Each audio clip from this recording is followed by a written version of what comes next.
Hello and welcome to the first ever episode of the Nomad Podcast. We have me, Danny Abbey, Liam Mulligan and Davey Noonan.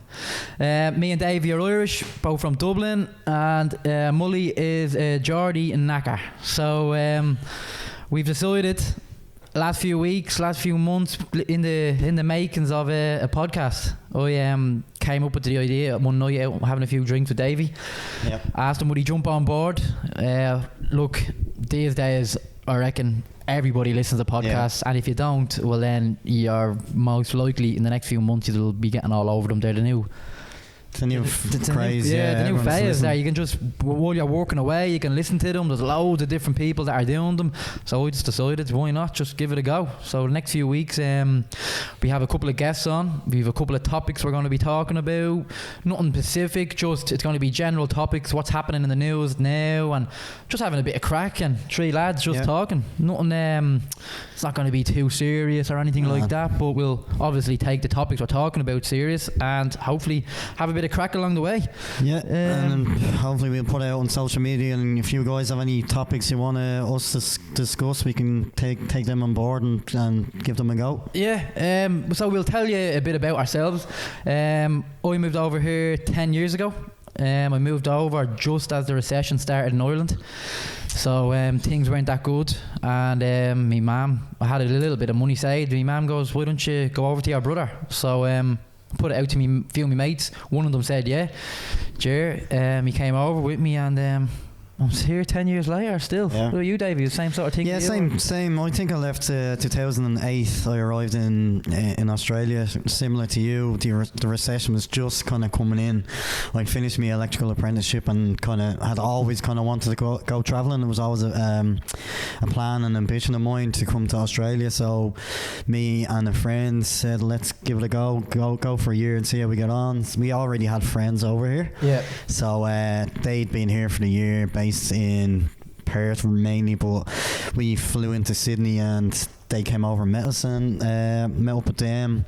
First couple of months was just a bit of a piss up kind of, and then we decided to try and knuckle down and get jobs, and still here bloody 11 years later. Mully? Yeah, look, I've been here for 9 years now. A little bit different for me. One of our friends, a mutual friend, reached out to me and my manager at the time, who I was playing football in North East England, and he said, would you be interested in coming over and playing football, and we'll pay you, I guess, enough money to sort of get by yourself and get by, but you still obviously need to work and stuff like that. Play a bit of football and have a bit of fun. Play a bit of football and have a bit of fun, and just enjoy yourself. And I just finished uni at the time, so I was actually, like, initially I was signing up to, like, what I was going to do was going to sign up to the Marines. That's what I wanted to do throughout uni. And then obviously my mum wasn't a big advocate of that, so she sort of pushed us and encouraged us to go over to Australia, which I did. And like when I first came here, like I was just telling the lads before, like when I first came here, I got here on the Wednesday, and I think I started getting ill straight away, and this was in 2011. I've been here for 9 years now, so I started getting ill straight away, and I realised by the Friday, and someone said that I'd actually got swine flu. So for about 10 days straight, man, I was ill. That's not a great start to your trip. I got to the point where I was like, man, I'm just gonna go home. Like this is fucking terrible. Like I thought I was on my way out. Like I was literally, I was sleeping on a mate's floor. And I was just lying there, rolling around, sweating bullets. What the fuck am I doing here? Like, get me home. But I remember it was the following weekend. It was about 10 days. It was 10 days straight that I was ill for, just spewing, hardly eating, hardly drinking any water. And then there was one day when I started to come around, I was still really weak. And the lads that I was living with at the time, they went just to get me morale up and stuff. Yeah. They said, "Oh, let's have a trip down the Gold Coast." And I remember the minute I got down there, stepping onto the beach and having a look at it, and just thought, man, it's great. I've never experienced or seen anything like this in my life, and I remember that was a pivotal moment for me when I just went, I don't think I can go back to Wallsend and Newcastle where I'm from, and That was- like mine, you know. So that was the step you're saying, right? You're lucky that weekend kind of yeah, got look, you it back home. happens. I think it happens for everybody. Pretty like for some people, I've heard more often than not the common theme is generally it takes 6 months for people to go, or even longer sometimes for people to go. Yeah. Nah, actually, I can see myself living here for a longer like period. But for me, after that first 10 days of like swine flu, after that moment there, it was within 2 weeks. I just thought, nah, yeah, I can live here for the rest of my life pretty comfortably. And I've never looked back. Like that 9 years went pretty quick. Yeah. You know, so. That's the same with me. When I first came over, I didn't know what to expect. Like literally didn't have a clue. Yeah. I was just coming over open mind, hoping to get work. I wasn't coming on. Obviously, I wanted to party, but the main reason was to come over, head down, save a bit of money, and then go back home. Came over. Me and my mate ended up getting just a couple of random jobs we were doing. Like we got in with an agency, getting like $18 an hour, which was good for us at the start. We were doing house removals, doing landscaping, just doing. I think everyone when you first come over, it was just getting us by. One night I was out with my mate. He ended up getting talking to these two Irish lads, and they said, "Look, we have a number there for a company called Rocktown. It's a really big company. They're still going strong now in Australia. A really big company." And they said, "If you want to start on Monday, give us a shout." Rang them up, went in for the interview. Well, it wasn't really an interview. Just went in. They just made sure that we were fit and capable of coming. Rocked up. First day on site. So we pulled up to the outside the building site. Rang the foreman. He goes, "Yeah, meet inside." Walked in, told us what we were going to be doing, handed us these two jackhammers, weighed 60 kg. I weighed about 58 kg, so I was looking at me mate Jer, just going, what is this? Like, what are we doing What are here? we walking into here? He goes, "Follow me, lads."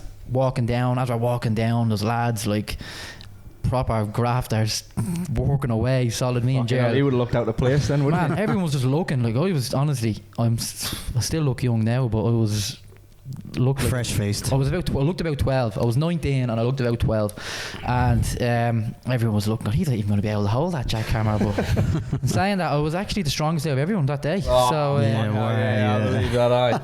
that's I've photos to show it. So anyway, ended up what we had to do was. There was these, we were building a bridge, there was these piles, it was called pile trimming. So Yeah, I bet you've done that in your time, have you? it was called pile trimming. There was the old pile trimmer. there was fucking so Rio was covered in concrete. We had to expose it. We had a jackhammer. You had to just jackhammer the concrete away from the Rio, and then the engineers came in and they tied it all together or whatever. It was like here you didn't need a brain to do it. It was just the old jackhammer on the pile.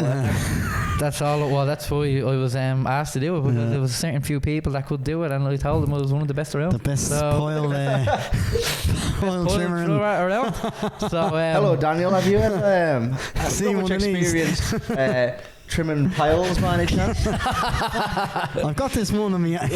So anyway, we got the job. It was some crack. We were going to leave after the first day. At lunchtime, about 10, 11 o'clock, we were looking at each other and we were like, right, let's get in the car and go. We were walking to the car and my mate was like, look, let's just see the week out anyway. Got our paycheck and it was pretty good. So we stayed there for about 4 or 5 months. Some crack. Man, we met a great bunch of lads. Still talk to most of them now. Ended up that same week, one of the lads that was working there in a room came up in their apartment. So there was 4 of us crammed into this 2-bedroom apartment. Me and Jer were sharing, 2 other lads from Cork in Cathedral Apartments there in Brisbane, and the rest is history. We're still there. It was some crack, but some of the people we met, man, it's good, like, to everyone. I think when you're travelling and you meet people from at home, yous are all in the same boat. Yeah, so everyone kind of looks after each other. Yeah, yous are kind of closer to, like, your mates at home, your best mates at home, that's it. But when you're travelling, you just meet people, everyone kind of helps each other out. Yous are, like, it's real welcoming. So that's how I felt anyway. I think we're really lucky that we've, like, the 3 of us have, I guess, met through football. Yeah. Well, like, that's another thing. Like, if for people travelling around, you know, like what I mean, we were very fortunate that we played football and we were able to meet each other through there. But like, one of the best things you can do to meet people is just fucking playing sports. Playing sports, you know, like, sports are great for stuff like that. That's why, from my experience is most people go home. 90% of people that I've met over here go home after their 4th year or 2. It's only the ones that really knuckle down, get a bit of luck at the green as well. Like, you need to kind of get, I think it's a little bit of luck as well. You need to kind of find the right mates. You need to find the right job. You need to, like, everything has to click. You can't. Yeah, I disagree. I don't think luck comes into it. I think you've got to look for that. Obviously, if you want it, you need to work for it. But you could, like, the mates thing, like, you kind of need to meet. You could join a team and they could be all shy, and you don't want to. They're all idiots. But like, I'm sure you will be the same. Well, I have met loads of people that, I guess, socialise with only people that are from.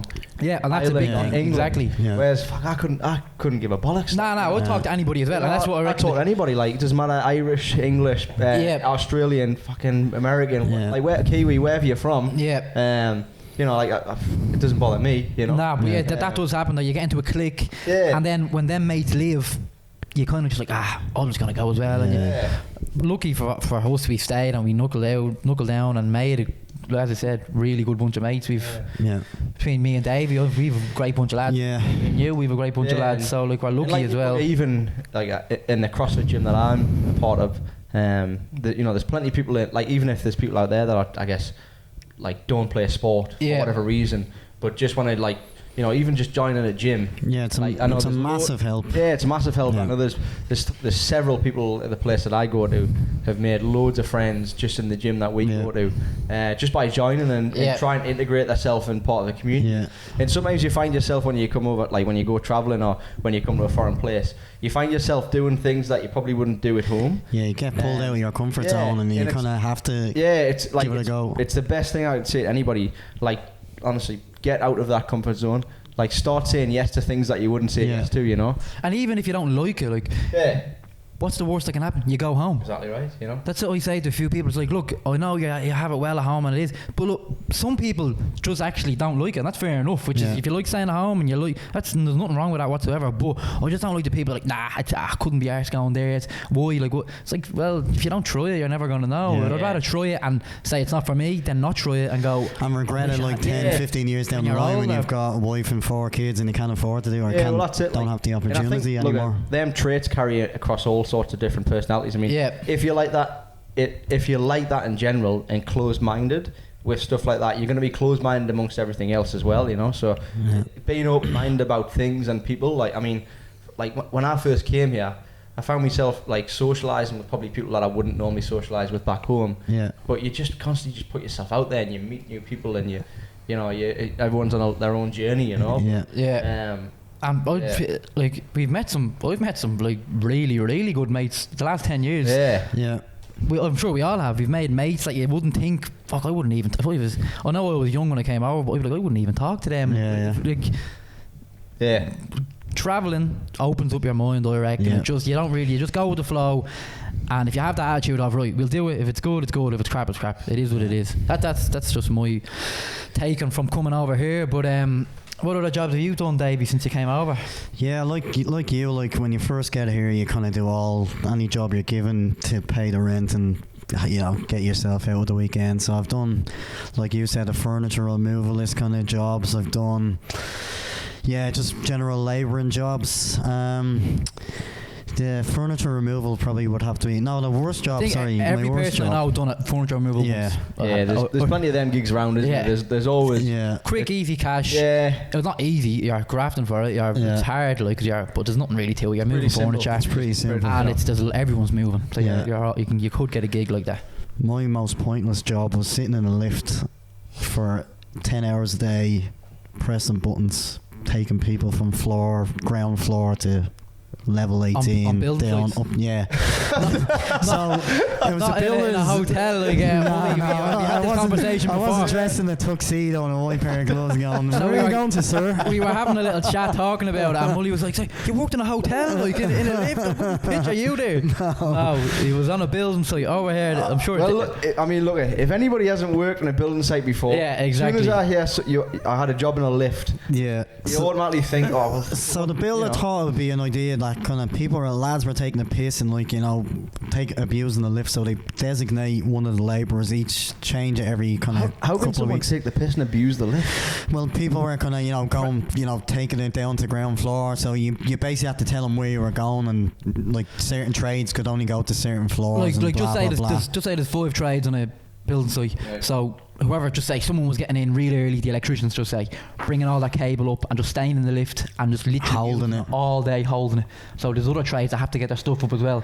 So if you have a driver, right, you'd call it level 1, so you'd get in, get out, right. Yeah. While they're doing their little bits and pieces, you go, because if you could take the lift and you could have it all day if someone's standing in it without pressing the button. So that's why they do it. It's a good system that you need no matter what. Yes. Usually you'd have 2 or 3 lift drivers, so you'd have 3 lifts going. Fuck, I was going to say 2 or 3 in one lift. No. Taking turns. 3 of them, you press that button. My fingers fucked, lads. You take over. High five, fucking tag team. Even though it's like, you wouldn't say it's that good of a job, the money is unreal. Yeah, it was good money, but Top yeah, dollar, like, it's not like you get paid less. You'd be getting really good. The fucking day drags in. Like you're So imagine sitting there for 10 hours and just going, what floor are you going to 10? Okay, boom, you're looking at your fucking watch, your phone, going, it's only half fucking 7. Yeah. I still have another So 8.5 hours to go. I would just put a chair in the lift. That's what they have. Someone gets in, I'd just say, fucking press it yourself. Oh, well, so yeah, some of them do. Some of them do that, and some of them now they're cutting down on it because of hazards and stuff. But people are getting in with their iPads and watching movies. Yeah. And some of them have a big stick and Well, they're that just was sitting there before, and they're just pressing buttons. Like, I'm not messing. You get in and they'd have a big stick and they'd be whatever. And you wouldn't even like. So you know what I mean? When I was doing it was the days before, like, you know, fucking iPads and iPods and shit like that. He had a cassette player and he was just sitting there with Sony Discman, you know. Fucking William Shakespeare. He's reciting poetry. But I did the general kind of jobs, but I was lucky enough then. I got sponsored by a company to stay here, and I've been here ever since then. So as an electrician, yeah. So I've been lucky, as you said, like the crew of friends I've built over here. Like I still, like 10 years later, are still like really, really close knit and stuff like that. And when you, like you guys, like you have a brother over here, but me and Mully, you don't have any family over here. So when you need someone, that's where you need your friends. So it's a big thing to have like that group of friends. Yeah, it's really interesting. Like, I mean, we're really fortunate that we've actually got a really close group of friends. Because I've got nobody over here, like absolutely nobody, and like, your friends become your family, you know, like it's which is really, really nice, like. So now we're really fortunate from that perspective. But yeah, for me, like, my background is in sport and exercise science. I'm a strength and conditioning coach.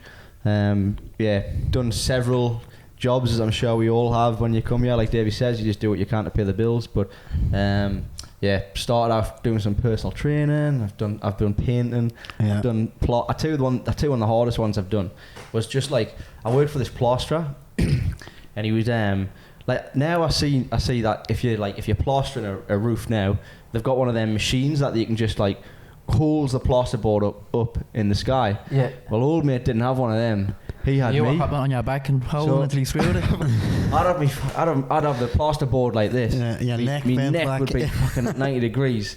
Like, I'm trying to hold it. My fucking hands were shaking by the end of it, but my traps were on next level. You know. So, but now you do some funny things, like when you come up. I did a fair bit of painting. I don't know how I got into that, but fuck, I was painting all the time, like. Paid half of Brisbane, I heard. Half of Brisbane, me and Banksy. one of the worst jobs. Graffiti in all the trains. One of the worst jobs that I had was it wasn't that it was bad doing it. It was just pointless. So me and my mate, we were here 2 or 3 weeks on the internet. Got asked to the agency, said, look, will you do anything? I said, look, anything, we'll do whatever. So we get a call out, okay, go meet these 2 guys. You're doing, it's like tarmacking, but it wasn't tarmacking. So we get there and just these 2 Aussie lads talking to them. All right, so what we're doing today, guys, this is the truck. There was a big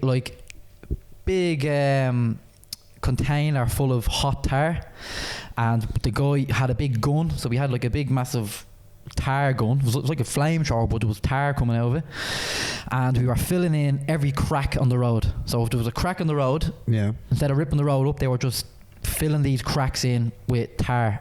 I was going behind with a little water gun, wetting the tar, so it was instantly known if you stood in it, it would be wet, so it wouldn't stick to you. And my mate had the measuring wheel, so he was measuring it. So I was looking at my mate going, this is literally pointless. So we're doing it for about a week, and at the end of the week then I said to our man, right, look, this is probably a silly question, I don't know, but what's stopping you when we measure this, because they're getting paid by the meter of what they lay, so they're getting paid by as much as they lay, whatever this wheel says, they're getting paid by. Yep. What's stopping us from spinning this wheel and you getting paid more money? And he goes, nothing. And I just looked at me mate, and I was, because my mate wasn't even doing it right. He was walking around and he was spinning the thing like mad, and he was like, and the guy was giving him like one of the most important jobs. He's like, right, how many meters are we up to now? And he'd go 800 meters in this. No worries, he'd write whatever the road was, 800 meters onto the next road, and we were doing it 12, 13 hours a day. It was absolutely pointless. Number one, the measurements were miles off, so they were getting well more than what they'd done. Number two, it looked horrible. Imagine a nice road and then, well, obviously it wasn't nice because there's cracks in it, but just like literally squiggles. And it looked like spray paint on the floor. It was just pointless. And you should have had a trip down the coast and stuck the wheel out the window down the road. Oh man, we went down the zoom all the way. It was, honestly, it was pointless. But today I still see them doing it now. Like, it's just. How do you get these gigs like this? Like, how do you find these? Well, that's like they just come up like by chance. As you said, you did it, got it through an agency. Through an agency. We just rocked. Literally, this agency hire you out. So we were getting, I think, $18, $19. The agency, I think, was hiring us out for probably $60 or $70 an hour. And like the agencies were making mad money, man. But we didn't care. We were still getting like $800-900 a week, which coming from enough for a box of goo on at the weekend. That's it. It was enough to cover us for our rent and our partying on the weekend, so it was all right. But yeah, man, some of the jobs over here that I hear people doing, it's just like it's an awesome place to live, though, isn't it? Like, you can't. Like I mean, I've loved Australia. Like I said, from the second week I got here, and like some of the places around here. I mean, we live in Queensland. In Brisbane, and like the weather is just always amazing. We're surrounded by like tropical beaches and but for sometimes, like, I know people are going to be watching this going, oh, we know everything about Australia, right? For people that don't know, Australia, you can fit the whole of Europe in Australia and still have room. Like, so when I was telling my mum and dad there about a year ago, I was like, do you know how big? They're like, oh yeah, we know it's big. And I was like, I'm going to show you actually how big it actually is. And if you've ever seen the map of all of Europe in Australia, and there's still room, like, it's some people when they come over, they were like, oh, where are you living in Brisbane? Oh, you're near Sydney. I'm like, 2.5 hours on a plane or 14-hour drive. Don't realise it. I didn't realise when I first came over, I didn't have a clue. Like, I was like, oh, let's go to Sydney for the weekend, and my brother was going, yeah, it's 2.5 hour flight. And I was going, what? And then the Perth is what? How far is it? 4.5. I think 4.5 hours. 4.5 hours. If you fly from 4.5 hours in Ireland, where do you get to? Like, Greece. I remember going to Greece when I was about 18, 19. It was 4.5 hours. Where's your favourite place in Australia? Oh, favourite place in Australia, without a doubt. I've only gone a month ago. My brother was over from Ireland, brought him and his girlfriend up to Whitsundays, Hamilton Island. Unbelievable. Yeah, it's amazing up there. Absolutely. I can't believe I've been in Australia 10 years and didn't go. Anyone lives in Australia and you haven't been, 100% go. It is absolutely, I couldn't Hamilton Island alone. Whitsundays Early Beach is class. Yeah, it's good. Early Beach is good. For me, I think it's more of a stag's weekend. It's end of season trip. It's kind of a party. You know what I mean? Well, for me it was anyway. My brother, he liked it, but he was like, oh yeah, but when I brought him to Hamilton Island, he was going, this is just different gravy. Different gravy. It was, so Hamilton Island for me, without just nothing even comes closer. Nothing that's my new. What about yourself, Davey? Yeah, I've been to Early. Early is amazing as well. I suppose Melbourne, when I first got here, we went down to the Melbourne Cup, and I love horse racing. I've always loved it. My dad used to bring me to all the race meetings back home, so it was always a thing like on the bucket list to go to the Melbourne Cup. So, and I guess the Melbourne Cup, anyone watching, is like a Grand National, isn't it? Yeah, it's one of the biggest races in the world, isn't it? Yeah, Melbourne Cup, everyone knows. So we flew down there. When I first arrived, we went to Sydney for a month, went on the piss, and then flew to Melbourne for the Melbourne Cup. And it was just amazing, man. Just the buzz around the city. But it's mad how different everywhere is. Like Melbourne, I think is completely different than Brisbane. It's more of a kind of a cosmopolitan kind of city, like loads of little side street alley coffee bars and tapas bars and stuff like that. I think it's the closest thing. I think it's the closest thing to at home, kind of a city with the way there's cobblestone little streets and weather-wise as well. You get four seasons in one day. So Melbourne is class. For me, like, it's Byron Bay is just there's something about Byron. I just think it's Byron Bay. I think it's best described as probably a small surfer town. Yeah, that is has just grew and grew and grew into a big town because of just how good it is. Yeah. You know, I think Byron Bay is what you could explain to what people Australia is. when they think of Australia, they probably think of something like Byron Bay, without a doubt. The surf dudes floating around. Yeah, there's like a beach hotel bar. Like, just sitting out drinking like beers, listening to music, relax, you know. Yeah, everyone's wearing board shorts and tops off and dreadlocks. Yeah, just chilled and bonfires on the beach. And I think this Byron just does this thing to me where every time I go there, like I just feel as though my stress level goes just down like 2 or 3 notches. And man, I could go there for the day, get a coffee there, have a walk along the beach, and just feel like I'm just somewhere so completely relaxed, different as well. Like somewhere tropical. Just relaxed and different, you know. And like the people are there are just so chilled, and it's just a really good atmosphere and a really good vibe. Yeah. And there's actually like I was reading the other day there. There's like loads of movie stars have houses there. Yeah, man. So obviously Hemsworth lives there. Who's the other fella? I've seen Matt Damon. He's got a house. He was in the news there a while ago. Matt Damon loves it. Richard Branson has a house there.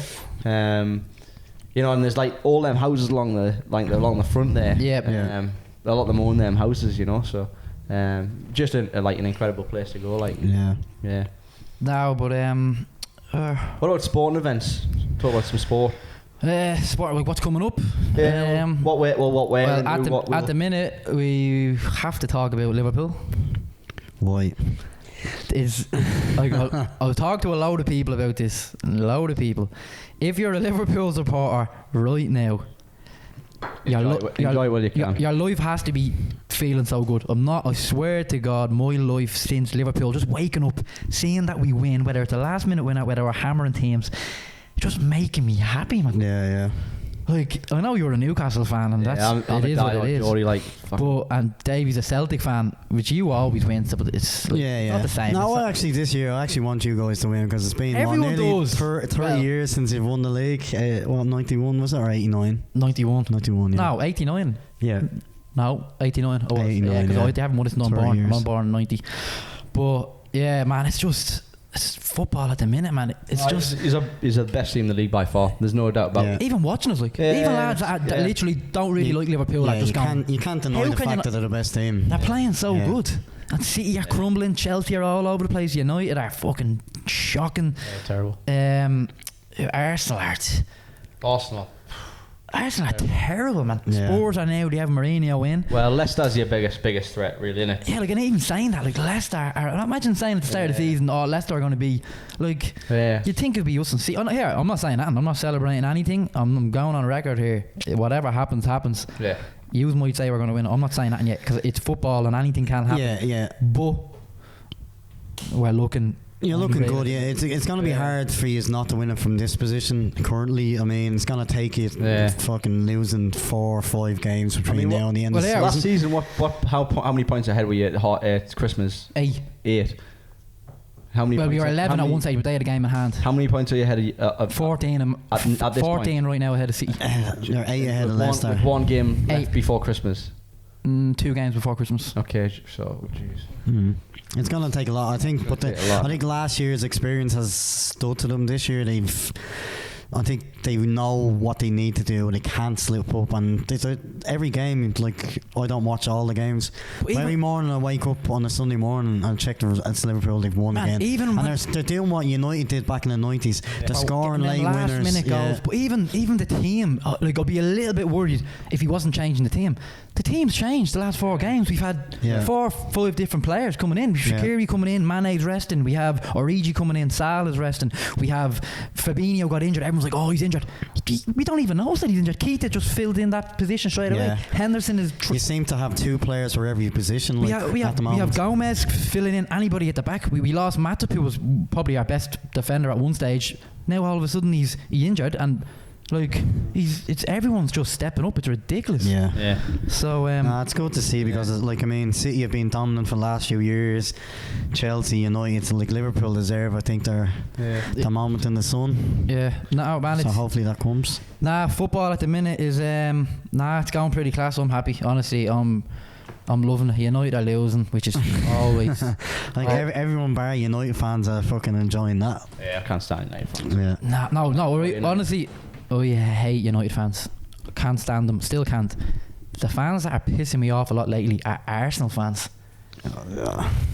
Do you even listen to them? No, but if you're scrolling through Facebook and you look at the Arsenal TV, have you ever seen them? Yeah. They are the most embarrassing things. Yeah. Their fans are absolutely terrible, man. Yeah, Terrible. I think they have this mentality in the head that they're better than they actually are. Then Arsenal were never like the top team. They went through a period like with the invincible team, like Henry and those lads, like that when they were the best. But other than that kind of little period, they were never like that. I reckon it's hard because team. I think the Arsenal charge the most per Tickets, in the Premier League, don't they? So, like probably people think they've got a right to voice their opinions a bit more, But it's embarrassing watching that Arsenal TV. I just watch it and I just look and come on. I never thought I'd say it, but I think I hate Arsenal fans at the minute.